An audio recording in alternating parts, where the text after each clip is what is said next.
A PEC da bondade, como chamam os governistas, ou PEC kamikaze, como já preferiu Paulo Guedes, foi aprovada pelo Senado e agora segue para a Câmara. Ô, Natália, se passou com um voto contrário só no Senado, vai passar que nem faca quente na manteiga na Câmara dos Deputados, não? Bom dia.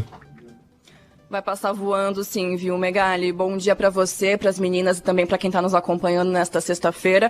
Já tem, inclusive, movimentação por parte do presidente da Câmara, Arthur Lira, articulando essa votação o quanto antes. Eu digo o quanto antes porque agora, na metade de julho, o Congresso Nacional entra em recesso, volta só em agosto. Então, eles têm cerca aí de 2 semanas para aprovar essa matéria em 2 turnos. E a gente sabe que quando tem vontade do parlamentar, eles votam esses 2 turnos aí, como a gente acompanhou, que nem ontem no Senado, um turno atrás do outro. Não precisa dividir aí em 2 sessões, como a gente já acompanhou em outras votações de PEC. Você falou do único voto contrário de ontem, voto contrário do senador José Serra. Ele veio falando, até mesmo antes da sessão começar, através das redes sociais, que essa medida extrapolava todas as regras fiscais, que era uma medida eleitoreira, e nos 2 turnos ele foi esse único voto contrário. Inclusive, a própria oposição votou a favor dessa medida, com críticas, claro, mas dizendo que iriam votar a favor dessa medida, dizendo que quem tem fome tem pressa.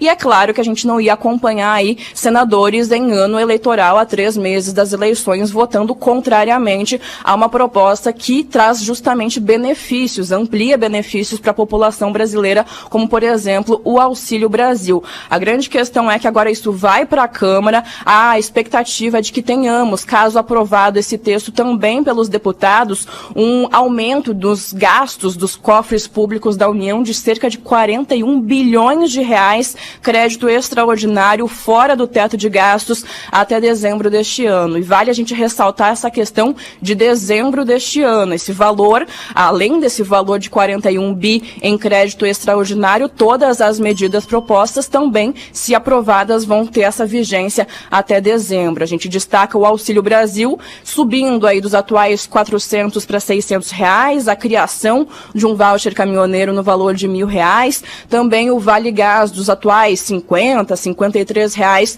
para um botijão a cada 2 meses, uma média de 112 a 120 reais. Tem também uma questão ali da gratuidade no transporte para idosos e foi também incluído ontem nesse relatório final do Bezerra, nessas modificações, um auxílio também para taxistas. E a gente vem falando dessa questão de decreto de estado de emergência. Vale a gente ressaltar que o governo federal, ele acabou tirando esse decreto, revogando esse decreto de estado de emergência, o último que a gente teve aqui no país, há cerca de 1 mês, que foi o da Covid-19. A oposição bateu em cima disso, dizendo que isso daria um cheque em branco para o governo federal, para o presidente Jair Bolsonaro, essa questão de poder decretar um estado de emergência quando bem quisesse. A oposição tentou, através de uma emenda, ali, tirar essa questão do estado de emergência, mas não conseguiu as 27 assinaturas para isso.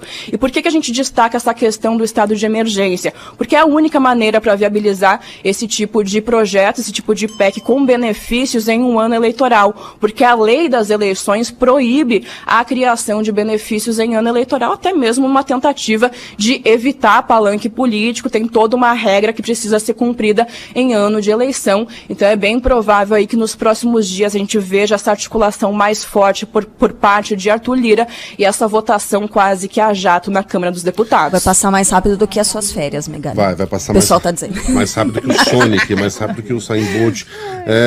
A gente não é muito de ficar elogiando político aqui, porque político não tem nada que ser elogiado na imprensa, para isso eles têm assessoria de imprensa, jornalismo tem que ser de oposição sempre.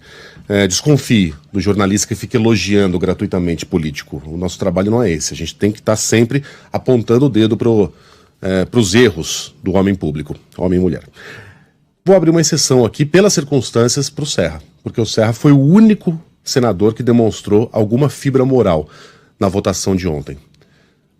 Votou contra, não só a maioria, votou contra a unanimidade. Ele foi o único voto contrário e não se escondeu atrás do voto. Alguém pode dizer, ele fez porque ele não é candidato, como destacou o tio Rei mais cedo, não é candidato ao Senado, ele vai se candidatar a uma vaga na Câmara dos Deputados, ora. se for essa questão, a decisão dele de votar contra o pacote também poderia atrapalhar a eleição dele para a Câmara dos Deputados. Se ele estivesse pensando unicamente na própria carreira política, votaria a favor, seria muito mais confortável. Mas ele, não satisfeito em votar contra, foi às redes sociais e explicou por que o fez, né? Enquanto a oposição votou a favor, com medo de ser taxada de inimiga de um programa social. Quando a questão não é essa. Todo mundo aqui é sensível ao que está acontecendo com a população mais pobre brasileira, mas a classe política deveria ter pressionado esse governo a trabalhar antes, a fazer isso antes, a criar mecanismos antes, a pensar no problema antes. Esse governo foi premiado ontem pela sua incompetência e pela sua irresponsabilidade. Isso vai custar muito caro, mas muito caro mesmo ao Brasil no futuro. A sociedade não pode aceitar. O que o Bolsonaro sabe é o seguinte: ele sabe que o problema dele não é urna eletrônica. Ele sabe que o problema dele chama-se povo brasileiro. Povo brasileiro. É por isso que ontem ele mandou várias medidas para dar dinheiro, sabe, aumentar o auxílio emergencial, que era uma reivindicação da oposição de R$600, aumentar o Vale Gás, que foi uma coisa do deputado federal do PT, o Zaratini, dar um auxílio para os motoristas autônomos. Tudo isso, tudo bem, acho que o povo tem que pegar o dinheiro. O povo tem que pegar o dinheiro. Mas não é isso que resolve o problema, porque tudo isso vai acabar em dezembro. Na verdade, o projeto que ele mandou é um projeto eleitoral. Ele acha que ele pode comprar o povo. Ele acha que o povo é um rebanho. Ele acha que o povo não pensa. Ele acha que o povo vai acreditar em mentira. E não vai. Não vai, chega. As pessoas podem mentir, sabe, para um, para duas, para três, mas não se pode mentir para o mundo inteiro todos os dias. Então ele vai deixar a presidência da República, porque uma coisa chamada povo brasileiro, quase 150 milhões de eleitores, vão para a urna eletrônica dizer: chega, chega. O Brasil precisa de gente melhor. O Brasil precisa de gente que fale em amor, que fale em paz, que fale em solidariedade, que fale em fraternidade. Alguém que conheça a palavra carinho, alguém que conheça a palavra, sabe, compaixão, e não uma pessoa que só vende ódio, só vende ódio, só vende ódio, só instiga o ódio, só instiga a divergência. Sabe, então, meu caro, é o seguinte: ele pode ficar certo que ele vai tentar continuar mentindo, levantando suspeitas sobre tudo. Ele acusou os governadores, ele se meteu no ICMS dos estados porque ele não teve coragem, a palavra é essa, ele não teve coragem de mexer, sabe, com a Petrobras, porque ele é responsável do que está acontecendo. Quando o Pedro Parente instituiu o preço de paridade, ele não consultou o Congresso, não consultou a sociedade. Foi a direção da Petrobras que fez o preço de paridade.